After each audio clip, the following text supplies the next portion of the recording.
If you are new with us, my name is Alex. I'm the pastor of Cascades. And like Joel mentioned this morning, our heartbeat is to lead people to become fully devoted followers of Jesus and his way.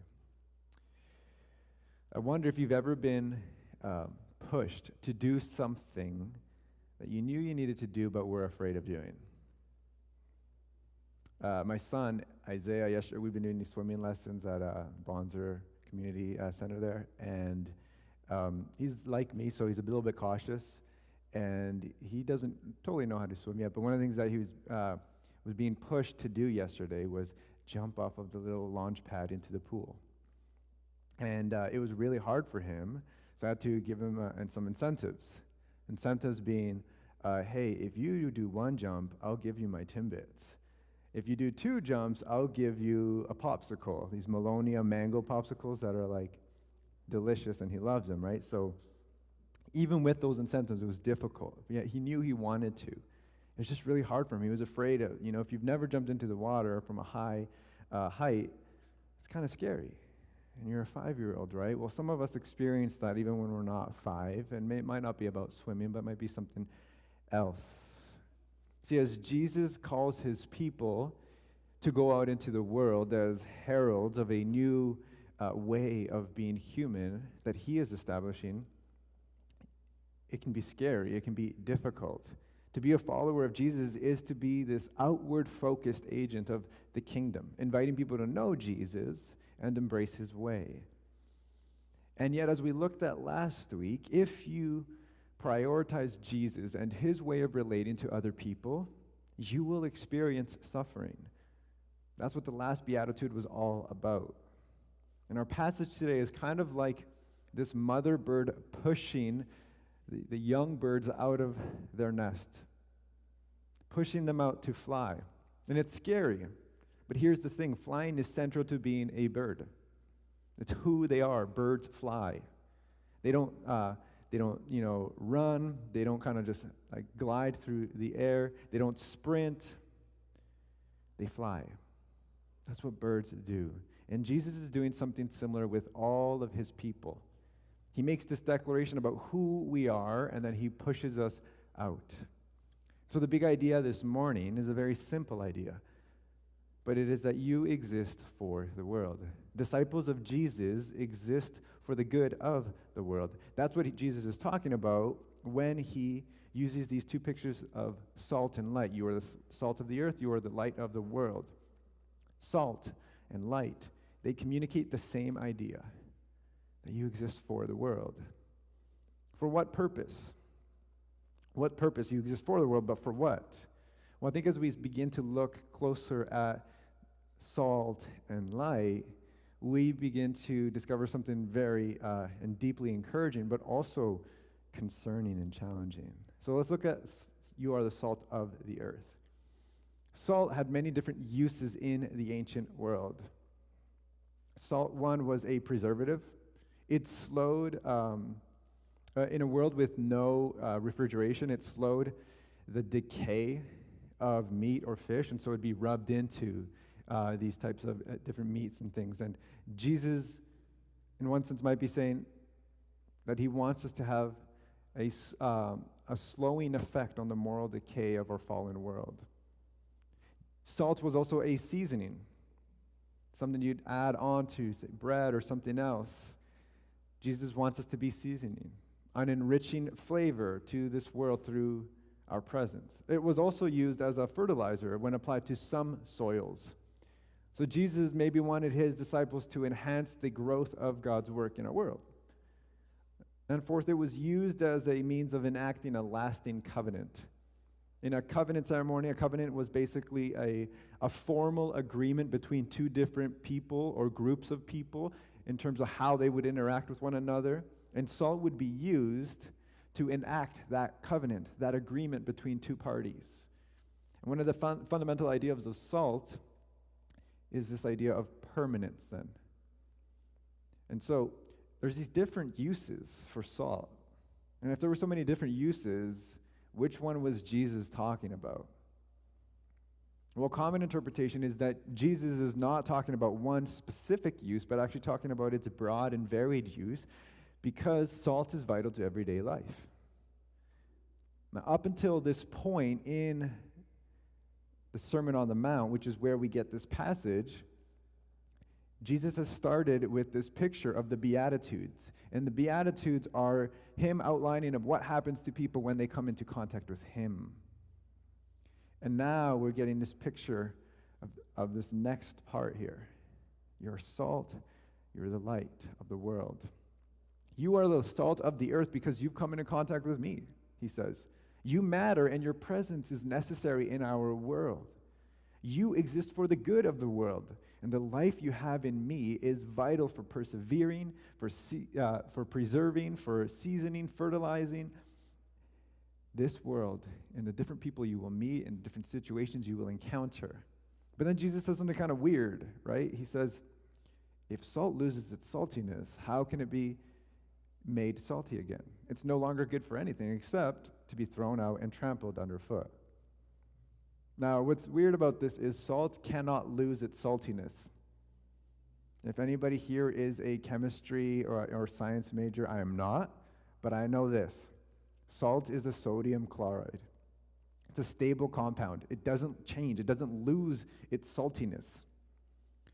But Jesus isn't talking like that, right? He's using these different metaphors to make sense of something. And around this time, the time of Jesus, there was this proverb that rabbis would use when talking about things that were impossible. And one potential interpretation is that Jesus is actually referencing this proverb. This is how this proverb went. It said, can a mule have children? Can salt lose its flavor? Right? It's a rhetorical effect that he's trying to have here. No, a mule cannot have children. It's sterile. And salt, of course, cannot lose its flavor. So then, what is Jesus saying here? What is he trying to get at?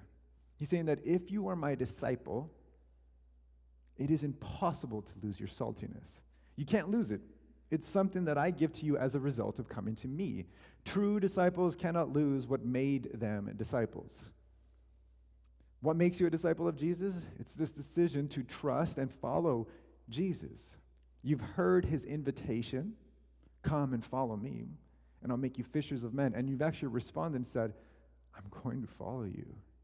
He's done something in you. He's changed you and still is changing you. You're different. There's something that has happened internally that is beginning to have an effect externally upon yourself and on others. And so this is deeply comforting. It's comforting because as Jesus' disciples, your effectiveness is not something that is totally dependent on you. It's something that Jesus actually brings about in your life. He doesn't say you should be salt. You need to be salt. He says you are salt. It's who you are. It's part of your identity. His kingdom has come and is at work in your life. So this is comforting, but it's also a wake-up call. It's a wake-up call because it means you can't really fake this life. You can't pretend to follow Jesus. It means eventually you will be exposed if you want to fake and pretend to live this life. It's not how it works. Salt is salt, and it doesn't stop being salt. But he also says you are the light of the world. And in the Old Testament, light is connected to several overlapping ideas, including instruction or teaching, revelation, righteousness or being rightly related, and God's presence. It's also used to describe freedom, wholeness, and the life that God brings. And so when people would talk about light in the Bible, these were some of the ideas that they would think about. But Jesus goes on to expand this and explain. He says, a town built on a hill cannot be hidden, neither do people light a lamp and put it under a bowl. Instead, they put it on its stand and it gives light to everyone in the house. A town on a hill can't be hidden. There's no way to hide. Towns on a hill weren't meant to be hidden. That wasn't the goal. Being on a hill made it a lot easier to defend yourself. So you could see it in the daytime just by looking down the horizon. You would see this town on a hill. But in the evening and in the night, you would see the glow of light reflecting off of walls and out of the rooms in the town. Now, in the ancient world, there was no electricity. There was no way to charge your phone. There was no wind up, emergency flashlights for those of you who still remember those. There were no electrical cars. This was like camping, except you didn't have any solar panels or batteries. You were just roughing it. permanently. Now, if you wanted to be able to see at night, what would you do? You needed a lamp. Back then, they were like these little jar-like figures that carried oil within them. And they had a spout on one end with a wick of cotton or some kind of like reed or something else. And the lamp itself was pretty small. So people, if they put it down on the floor, it wouldn't give them very much light. What they would do is put it on a lampstand and raise it up. And because in Jesus' day, most people lived in a single-room home, that one lamp was enough to light the whole house. That's what Jesus is communicating here. Now, when he talks about the bowl, the only reason you ever put a lamp under a bowl was so that you would extinguish the lamp. That's the way you would do it. Put the bowl on, lamp gets extinguished. So Jesus is saying, look, you can't put a lamp or a light under this bowl and have it shine. That's not how it works. No one does that. If you want it to be lit, you don't do that. So, what's going on here? There's these different ideas that people have about light. Now, Jesus is beginning to talk about these more like practical pictures. Well, I think, as I can see it, Jesus is doing two things here. One is he's saying something about himself, and second, he's actually saying something about others. Let's talk about himself first. See, light, as I mentioned, in the Bible refers to his teaching, his instruction, revelation, righteousness, God's presence. And in the Old Testament, there's this one book, this prophet Isaiah wrote, and over again, Isaiah talks about light. And I think if we're going to understand what Jesus is talking about here, you got to go to this passage, Isaiah 42. In Isaiah 42, God is speaking to his spirit-filled servant, the Messiah. And this is what he says to him in Isaiah 42, verses 6 and 7. I am the Lord, and I have called you in righteousness. I will take you by the hand and keep you. I will give you as a covenant for the people, a light for the nations, to open the eyes that are blind, to bring out the prisoners from the dungeon, and from the prison those who sit in darkness. If you're going to make sense of what Jesus is doing and talking about on the Sermon on the Mount, you got to understand Isaiah 42. What immediately follows this verse in verses 9 and 10 is God saying, I'm doing a new thing, that the old is passing away, and there's this new era that is dawning. And that's why, if you've been around for a little bit or you know your Bibles, right before the Sermon on the Mount, Matthew actually says and mentions Isaiah when he says, the people living in darkness have seen a great light. On those living in the land of the shadow of death, a light has dawned. Matthew gets it. Matthew's saying, look, the light is Jesus. Jesus is the light of the world. And this is why Jesus himself will say, I am the light of the world in John chapter 8. John gets it. And so he literally starts off his whole story and portrait of who Jesus is, saying that Jesus is the light that enlightens all people. That Jesus, anyone who believes in him won't be in darkness, but will walk in the light, because Jesus is the great light that's come to us. But he's also saying something about who we are. Because you'll notice in this, he doesn't say, I am the light of the world. He says, you are the light of the world. It's impossible to hide a light. Just as it's impossible to get saltless salt. It's not possible. You can't. And if you are my disciple, it is impossible not to give light to everyone in your house, in the room, in the world. Jesus says, what is true of me will become true of you because you have attached yourself to me. And the reason Jesus can give us this identity is because he intends to make us like himself. He's the light of the world. You are the light of the world. Not you should be the light of the world. Not maybe one day you could be the light of the world. You are the light of the world by virtue of being with me. Because you've come into contact with me, you are the light of the world. And so this means every follower of Jesus has a prophetic calling. Now, some of you are like, prophetic calling, what does that mean? We have a calling to announce a new way of being human that has arrived in Jesus, a way of relating to God and to other people as modeled by Jesus. Jesus is the light of the world, And he is making us his light in our world. We're to be heralds or messengers of it. You and I are salt and light because he is making us new. Now, here's why you and I need to know this. Our fears inhibit us from becoming who he created and redeemed us to be. People who think and speak and act like him. And you can't understand the salt of the earth and the light of the world without knowing what Jesus said right before this. He has just finished telling his followers that if you follow him and when you follow him and make his way of relating to other people a way of mercy, of grace, of peacemaking, of comforting, you will be misunderstood. You will be criticized. When you follow him to that redemptive edge we talked about last week, you will be mistreated and rejected. You'll suffer. And now he's saying, look, do not shy away from this. Because if you're my disciple, you cannot help but be light and salt. This is Jesus pushing us out of that nest and saying, fly, go. This is who you are. Frederick Bruner, he says, disciples who bring the Messiah into the world are the ones who most preserve, not pressure, purify, flavor, and convict societies and history. Salt doesn't exist for itself. Christians should not exist for themselves. He'll go on to talk about how salt that is 1 centimeter away from where it's supposed to be is useless. It doesn't do what it's meant to do. And that should be us. That's who we are. It's not should, it's who we are. We are salt of the earth. You don't exist for yourself. You exist for the good of our world. Jesus is like, you see the brokenness in our world. We read about it, and I'm not taking you out of this world. I'm actually sending you into it.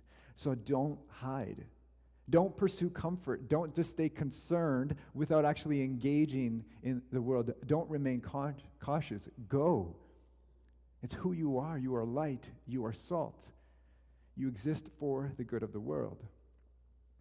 So, what does that mean for you and I? And I think it means we go out. We go out into our worlds. Each of us have different spheres of influence, and some more than others, and some of it just depends on our season of life. But one of the thoughts I had was, what if we believed and lived this out in our lives?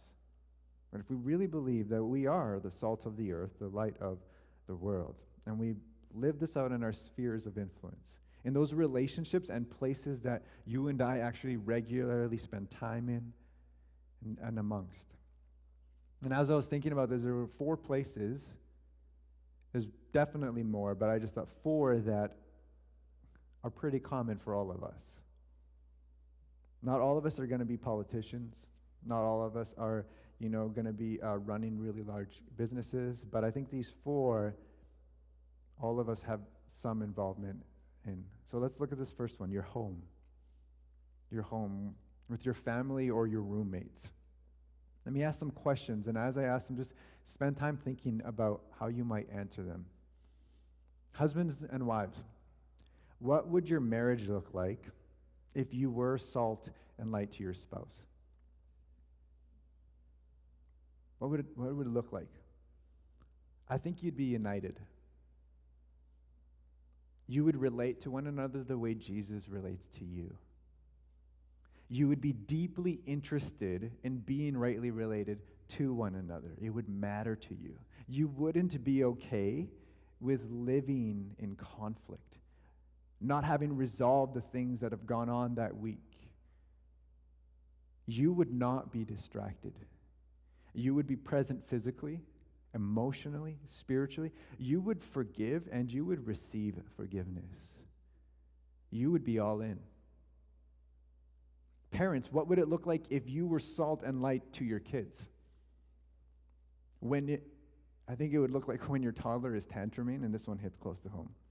Constantly waking up in the night, pushing boundaries like a good 3-year-old does. You would remember that you've been there too. That like Jesus, you would help them find words for their feelings. You would be present with them. While being firm, you would teach them that perfection is not a precondition of your love. Because that's not how Jesus is with us. Our homes, if we live this, would be places where gospel values of grace, hospitality, generosity would be expressed to our family, but also to our neighbors and guests alike. And it would not be a show. It would not be pretend. Be real. I think in our careers, whether that be school or work, the question I would ask is, what would it look like to slow the moral decay of our fallen world? I think it would mean, instead of gossiping about that one person who is underperforming like everyone else is, not only do you not join in, but you actually choose to bless that person by praying for them. You socialize with them even though everyone else is avoiding them. You see their humanity. It would look like working hard, not to be noticed by your superior or your coworkers or be praised by others, but because you actually believe the way in which you work can be an act of worship to Jesus.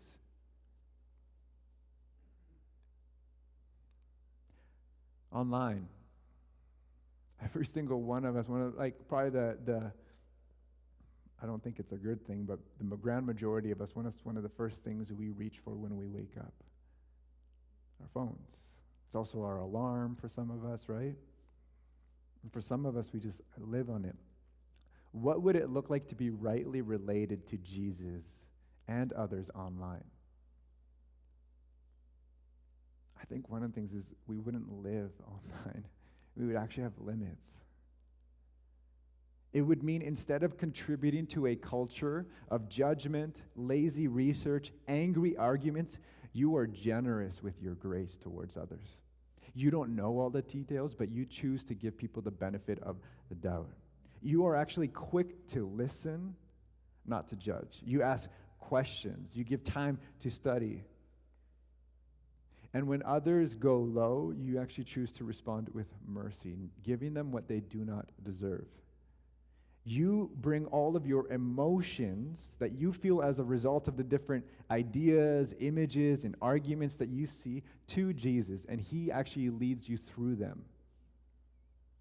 It's a fundamentally different way of engaging online because of who you are. You are light and you are earth. Not should be, could be. It's who you are, Jesus says, because you've come to me.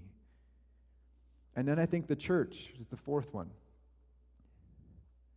What would it look like to be a community of salt and light? We preach Jesus crucified.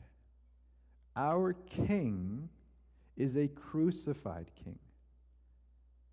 We believe that the image of true power and love that is Jesus, and that the way for humanity is the way of Jesus. And so we practice his way. We follow him to his redemptive edge, taking the criticism and any suffering that comes with that step. We would actually confess our sin to one another. We wouldn't be pretending that we're all good and everything's okay. We would actually be talking about our failures and praying for one another. We would hunger and thirst for Jesus to be present among us. We would hunger and thirst to be rightly related to him and to one another. We wouldn't be okay with those grievances that we're like, oh, it's whatever, and then we get bitter about it later. We would grieve for our own sin and the injustice in our world. We would call out evil and injustice in our city, in our nation, and around the world. And it would not align with a particular political party. So you'd end up pissing off both. Because your priority is not to please those, but actually to be rightly related to him. And his heart is for justice. We don't just grieve injustice or talk about what we think. No, we think and we act and resist that injustice and generously and sacrificially give our time, treasure, talents to make our world a more just and peaceful world. And this is why just a few months ago, Cascades, some of you may have thought, hey, this is a little bit too much, Alex. But what's going on? Like, why are we raising funds for these different groups of people, refugees or BC flood victims or homeless, or this prayer organization? It just feels like it's too much. We already raised a bunch of money for the downstairs ministry room. It comes back to who Jesus says we are. We are salt and light. We don't exist for ourselves. We exist for the good of the world. And so that's going to cost us our time, our money, our energy. But it's because we don't live for ourselves. And so here's why we need to do this, why we need to work through these different questions. Embracing who Jesus says we are. It's because insular and selfish Christians are those who have actually forgotten who they are. They've lost sight of what Jesus has said to us. When Christians become insular and focused on their comfort, their preference, on themselves and their own community, they are forgetting who they are. And let me just say, I'm guilty of this. So here's confession time, okay? Yesterday, we were visiting our family in Poco, and this area where one of our family members lives, it's got a bunch of construction going on, and there were all these dump trucks that were like parking and blocking a bunch of the like residential streets where people could park, right? And so I was walking to our car to get some sunglasses because it's been amazing how beautiful and sunny it's been. And I actually was able to wear sunglasses. So I wanted to go get them. And as I walked there, there's this truck driver there, and he's like honking at me. And I'm like, I wasn't sure if he was honking at me or if he was, sometimes the truck drivers just do the honk to warn people when they're coming through. That's what I thought it might have been. But he kept doing it. So I turned around, and I'm like, I see he's saying something, but I can't hear what he's saying. And so I yell at him. I'm like, what? And his truck is so loud, he can't hear me. So he hops out of his truck. And now I'm kind of annoyed. I just wanted to grab my sunglasses. I wanted to go back and just be in the backyard and hang out with everybody. He comes up to me and he wants me to move our truck or our car. And where Lindsay had parked, there was this cone like right there. We saw the cone. We left space for the cone. We didn't move the cone. So I look at it and I'm like, we parked behind the cone. Don't you have enough space? And he's like, well, no, look how big my truck is. I'm like, well, I never moved your cone. My wife didn't move it, right? And so he's like, I'm like, you know what, whatever, I'll move it. Then he's like, do you know who drives the car behind you? I'm like, you need to move that one too? Lucky for him, it was my in-laws, so go get them. And the one behind them was my brother-in-law. And so we move these three vehicles for this guy, right? And then I start walking back to the backyard, and I'm like, man, I was such a jerk. I was being like totally unnecessarily difficult with this guy for no good reason, just because he disturbed me on my Saturday. Like, man. And as I kept thinking through, I kind of just came to my senses, and I'm like, this guy's just trying to do his job on a Saturday. That's it. He's trying to do his job. And someone must have moved the cone, and we didn't know that. And so we just parked where we thought it was okay, but actually wasn't okay. Someone had just didn't like him. We didn't know that. But I didn't add anything to his day with my words. I didn't affirm him. I didn't add any flavor through my presence. If anything, I probably left a bad taste in his mouth. I wasn't thinking of him. I was only thinking about myself and how his request was interfering with my day. I totally lost sight of who Jesus says I am. I am the salt of the earth. I am the light of the world. So truck driver, if you're listening somehow, I'm sorry for being a jerk. That's not the way of Jesus. And I got it wrong. I forgot who he calls me to be, who he says I am. And here's the thing, being a follower of Jesus is learning to constantly turn back to Jesus and become who he says we are. Over and over and over again, because we get it wrong daily with our spouses, with our roommates, with our children, with our coworkers, our classmates, with people online that we don't even know. We get it wrong. And daily, we have an opportunity and a calling to actually turn back to him and follow him. Because we don't exist for ourselves. We exist for the good of others. And so I don't know where you are at this week. Maybe you've wondered, Lord, am I even having an impact in this world? Jesus says, be encouraged. You are the salt of the earth. You are the light of the world.